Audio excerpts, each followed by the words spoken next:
Hi friends, welcome to couple Kingdom. అందరూ ఎలా ఉన్నారు? మేము చాలా బాగున్నాము. ఏంటి ఈవేళ ఛానల్లో వాయిస్ చేంజ్ అయిందని చూస్తున్నారా? ఎప్పుడు మా వైఫే కదా వాయిస్ ఇస్తుంది ఛానల్లో వీడియోస్ అన్నిటికీ. సో ఇప్పుడు ఈ వీడియోకి నేను వాయిస్ ఓవర్ ఇద్దామని చెప్పి మేము ముందుకు వచ్చేసాను. ఇది ఒక అన్బాక్సింగ్ వీడియో అండి. ఆల్రెడీ మీరు థంబ్నెయిల్లో చూసే ఉంటారు. సో ఇప్పుడు ఒకసారి వీడియోలోకి వెళ్ళిపోదాం. ఈ వీడియో దేనికి రిలేటెడ్ అంటే మోస్ట్ ప్రాబబ్లీ ఈ మైక్ గురించి మీ అందరికీ చాలా తెలిసే ఉంటుంది. బోయా M1 Pro 2 మైక్ ఇది ఒక బడ్జెట్ ఫ్రెండ్లీ ప్రొఫెషనల్ మైక్ అండి. ఇది యూజ్ఫుల్ ఫర్ వ్లాగర్స్కి, కంటెంట్ క్రియేటర్స్కి, అది చాలామందికి ఇది అలా యూస్ఫుల్ అవుతుంది. మెయిన్లీ వాయిస్ ఓవర్స్ ఇవ్వడానికి, వాయిస్ రికార్డింగ్స్కి చాలా హెల్ప్ఫుల్గా ఉంటుంది. ఈ వీడియోని లాస్ట్ వరకు చూడండి, స్కిప్ చేయకుండా కంప్లీట్ రివ్యూ ఇస్తాను. మనం ఈ బాక్స్ మీద చూసుకుంటే 2 years వారంటీ ఉంది. బోయా యూనివర్సల్ లావెలర్ మైక్రోఫోన్ అని రాసింది. ఈ లావెలర్ మైక్రోఫోన్ అంటే అది ఒక క్లిప్పబుల్ మైక్ అనమాట. సో షర్ట్కి క్లిప్ చేసుకుని యూస్ చేసుకునే వాటిని లావెలర్ మైక్రోఫోన్స్ అంటారు. ఇప్పుడు బోయా అని ఒక పౌచ్ ఇచ్చారు. ఇంకా బాక్స్లో కంటెంట్స్ ఏమున్నాయో ఒకసారి చూసేద్దాము. Mostly user manuals and warranty cards అవి ఉంటాయి. సో యాజ్ యూజువల్ నా సజెషన్ ఏంటంటే వారంటీ కార్డ్స్ అవి దాచుకుని యూజర్ మాన్యువల్ ఒక్కసారి చూడండి. మీకు ఏమైనా ఇంకా యూసేజ్ అది ఎలా కావాలి ఏంటి అనేది యూజర్ మాన్యువల్స్లో బాగా ఇన్స్ట్రక్షన్స్ అవి డీటెయిల్స్ రాసి ఉంటాయి. సో ఒక లుక్ వేసేసి అది పక్కన పెట్టేయండి. ఇప్పుడు మనం పౌచ్లోకి వచ్చేస్తే పౌచ్లో కంటెంట్స్ ఏమున్నాయో ఒకసారి చూసేద్దాం.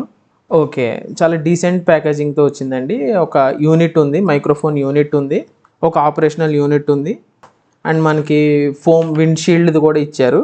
ఇది ఒక కంట్రోల్ యూనిట్ లాగండి. ఇది కంట్రోల్ యూనిట్ అనుకోండి.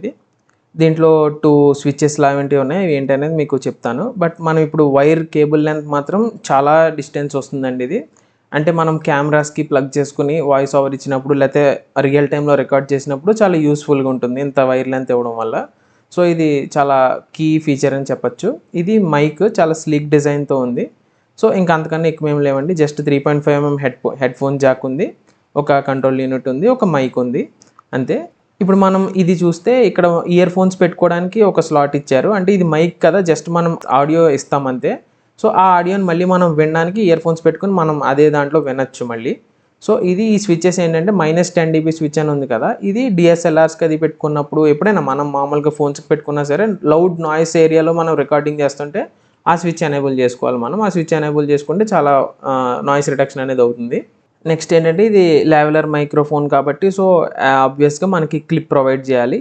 ఈ విండ్షీల్డ్ని క్లిప్ని ఒకసారి మనం ఆ మైక్ వైర్కి కనెక్ట్ చేసేసి ఒకసారి చూసేద్దాం, ఫటాఫట్ చూసేద్దాం.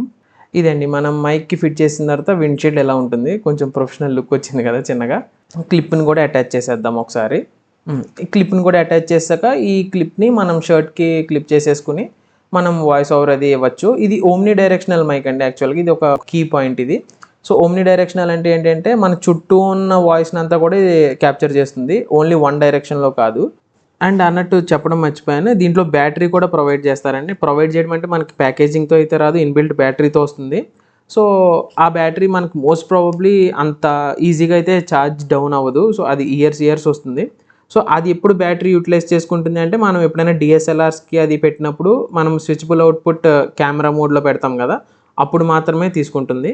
అండ్ -10 dBలో పెట్టినప్పుడు అది కూడా ఇది బ్యాటరీ కన్జ్యూమ్ చేస్తుంది. బట్ బ్యాటరీ పవర్ విషయంలో మాత్రం మనం ఎటువంటి డౌట్ పడక్కర్లేదు. ఇప్పుడు ఈ సౌండ్ మీరు వింటున్న ఆడియో వచ్చేసి బోయా M1 Pro మైక్ నుంచి వస్తుంది. ఒకసారి క్లారిటీ మీరు అబ్జర్వ్ చేయండి. ఇప్పుడు రూమ్లో ఫ్యాన్ ఉంది, AC ఉంది, 2 ఆన్ అయ్యే ఉన్నాయి. ఒకసారి నాయిస్ క్యాన్సిలేషన్ ఎలా ఉందో ఒకసారి చూడండి. ఇప్పుడు ఈ ఆడియోని నేను నార్మల్ ఇయర్ ఫోన్స్తో రికార్డ్ చేస్తున్నాను. ఇప్పుడు కూడా ఫ్యాన్ అండ్ AC ఆన్లో ఉన్నాయి. ఇప్పుడు voice clarity and noise cancellation ఎలా ఉందో ఒకసారి అబ్జర్వ్ చేయండి. ఇలాంటి ఫిల్టర్స్ వాడట్లేదు, జస్ట్ రా ఆడియోని మీకు అప్లోడ్ చేస్తున్నాను. చూశారు కదండి డిఫరెన్సెస్. సో మీరు నార్మల్ ఇయర్ ఫోన్స్లో చూసింది అబ్జర్వ్ చేస్తే బ్యాక్గ్రౌండ్లో చాలా నాయిస్ అయితే వస్తుంది, ఇయర్ ఫోన్స్లో వింటే ఇంకా క్లారిటీగా వినిపిస్తుంది. సో నా వర్డిక్ట్ ఏంటంటే ఫైనల్గా మన బడ్జెట్లో ఈ బోయా M1 Pro మైక్ అనేది ది బెస్ట్ మైక్ అండి. Thanks for watching. Please like, share and subscribe to couple Kingdom.